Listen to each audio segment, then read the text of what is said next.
Magandang umaga po at live mula dito sa Pag-asa Weather Forecasting Center. Narito na nga ang lagay ng ating panahon ngayong araw ng Linggo, August 24, 2025. Unahin muna po natin yung mga inilabas nating mga thunderstorm advisories at mga rainfall information. So muli po, maaari kayong bumisita sa website ng DOST Pag-asa sa panahon.gov.ph at makikita po ninyo lahat ng mga inilalabas natin ng mga weather information, particular na yung mga thunderstorm advisories at gayon din itong heavy rainfall warning. Kaya kagaya po ngayon as of 3:30 a.m., may nakataas na yellow heavy rainfall warning, particular na sa may area ng Mindanao, dito sa may Dinagat Islands at sa may Davao Oriental. Mag-ingat po yung mga kababayan natin sa mga nabanggit na lugar, sa mga posibilidad nga ng mga pagbaha, lalong-lalo na sa mga flood-prone areas, at gayon din yung mga pagguho ng lupa or landslides, dulot ng mga malalakas na mga pag-ulan. At so makikita po natin, i-update po ito lalo na every 3 hours kapag may heavy rainfall warning, at kung may mga thunderstorm advisories at mga general flood informations, makikita nyo rin po dito sa ating website. At sa ating latest satellite images, makikita naman po natin, una yung bagyo pong si Tropical Storm, or isa na po siyang typhoon ngayon, no? Si Typhoon Kajiki. Yung Kajiki po ay mula sa bansang Japan, na ang ibig sabihin po isang uri ng isda, yung Dorado fish. Huling namataan po itong si bagyong Kajiki, nasa labas ito ng Philippine Area of Responsibility patungo na sa may bahagi ng southern part ng China. Huling namataan 900 km kanluran ng Sinait sa Ilocos Sur. Wala na po itong direktang epekto pa or even indirect effects anumang bahagi ng ating bansa. Yung southwest monsoon naman or habagat ay bahagya pong humina, kaya hindi ito masyadong nagdadala ng mga pag-ulan, partikular na sa may bahagi ng Luzon at Kabisayaan. Ang minomonitor po natin ngayon ay ito pa ring low pressure area na huling namataan mahigit 400 kilometro silangan ng hinatuan sa Surigao del Sur. At sa ngayon nga po, base sa ating mga pinakahuling datos ay may tsansa po ito na maging bagyo, partikular na sa araw na ito. At kung sakaling ito ay maging bagyo, tatawagin natin itong bagyong Jacinto. Itong low pressure area nito ay kumikilos po, papalapit dito sa may bahagi ng Visayas at Mindanao. Kaya ngayong araw, malaki yung tsansa ng mga pag-ulan, particular na dito sa may area ng Eastern Visayas, gayon din sa may area ng Northern Mindanao, Caraga at Davao Region. Mag-ingat pa rin po, lalo na't inaasahan natin na katamtaman na sa kung minsan ngayon malalakas sa mga pag-ulan ang mararanasan sa bahaging ito ng ating bansa, lalo't papalapit na po itong low pressure area. So maging bagyo man o hindi, itong low pressure area na ito, inaasahan natin magdadala ito ng mga pag-ulan ngayong araw sa may bahagi ng Eastern Visayas at Eastern Mindanao.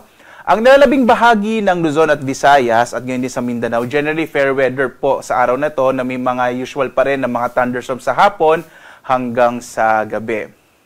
Dito nga sa Luzon, makikita natin malaking bahagi ng Luzon sa araw na ito makararanas ng generally fair weather, bahagyang maulap hanggang sa maulap yung kalangitan, na may mga isolated o pulupulong pag-ulan, pagkulugan na sa hapon hanggang sa gabi. Agwat nga na temperatura sa Lawag, 24 to 31 degrees Celsius.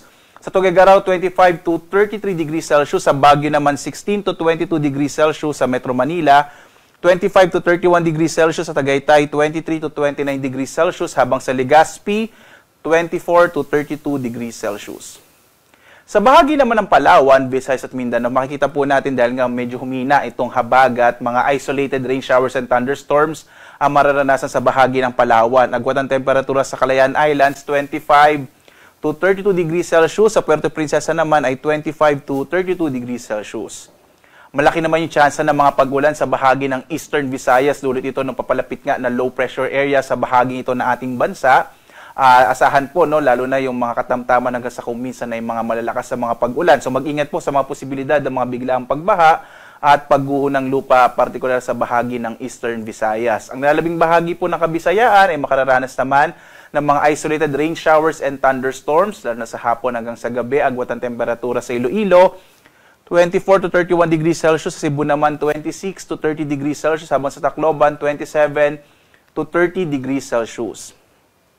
Malaki rin po yung tsansa ng mga pag-ulan sa may silangang bahagi ng Mindanao, partikular na nga itong Northern Mindanao, Caraga at Davao Region. Mag-ingat din sa mga potensyal ng mga flash floods and landslide sa mga nabanggit po na lugar, lalo na't papalapit po itong low pressure area na maaring maging bagyo sa araw na ito. Ang nalalabing bahagi ng Mindanao ay makararanas naman ng mga isolated rain showers and thunderstorms. Agwat ang temperatura sa Zamboanga, 23 to 32 degrees Celsius.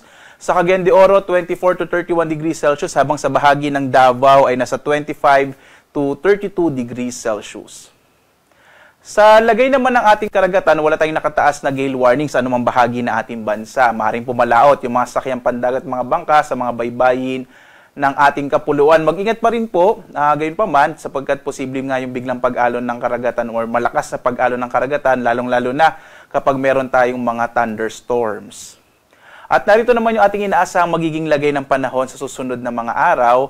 Makikita po natin na potential nga na itong low pressure area sa may silangan ng Mindanao ay maging bagyo. At kung sakali man po, again, maging bagyo man or hindi, kikilos ito pakanluran, hilagang kanluran, at inaasahan natin bukas ay magdadala pa rin ito ng mga pag-ulan, lalong-lalo na sa may bahagi ng Kabisayaan at ng Mindanao. Pagdating ng araw po ng Martes hanggang Miyerkules, patuloy itong kikilos, maging bagyo man or low pressure area. Magdadala ito ng mga pag-ulan sa malaking bahagi po nitong Kabisayaan at maapektuhan na rin itong Southern Luzon, itong Calabarzon, Mimaropa at Bicol Region, at maging yung area ng Metro Manila at yung area ng Central Luzon. So pagdating na araw ng Martes o Miyerkules, asahan natin itong bahagi ng Southern Luzon, Central Luzon at Visayas, medyo maulan po, no? Pagdating naman ng araw ng Huwebes, inaasahan natin muling iiral itong southwest monsoon at magdadala naman ng mga pag-ulan sa may bahagi po ng Palawan at maging dito sa may Occidental Mindoro, habang may epekto pa rin yung low pressure area o bagyo, particular na sa may bahagi ng Northern and Central Luzon. So posible towards the end of the week, medyo maulan naman sa area ng Northern and Central Luzon. Mari pa rin po itong magbago, no? So mag-update pa rin po tayo, lalong-lalo na may binabantayan tayo na isang low pressure area sa kasalukuyan. Ang araw naman natin ay sisikat mamayang 5:43 na umaga at lulubog, ganap na 6:14 ng gabi. At sundan pa rin tayo sa ating iba't ibang mga social media platforms sa X, Facebook at YouTube, at sa ating website, yung pag-asa.doc.gov.ph, at yung pinakita ko po kanina, yung panahon.gov.ph, kung saan makikita ninyo yung ating iba't ibang mga weather information, lalong-lalo na yung mga thunderstorm advisories, rainfall information at mga heavy rainfall warning. At live na nag-update mula dito sa Pag-asa Weather Forecasting Center, ako naman si Obet Badrina. Maghanda po tayo lagi para sa ligtas na Pilipinas. A blessed Sunday po sa inyong lahat. Maraming salamat.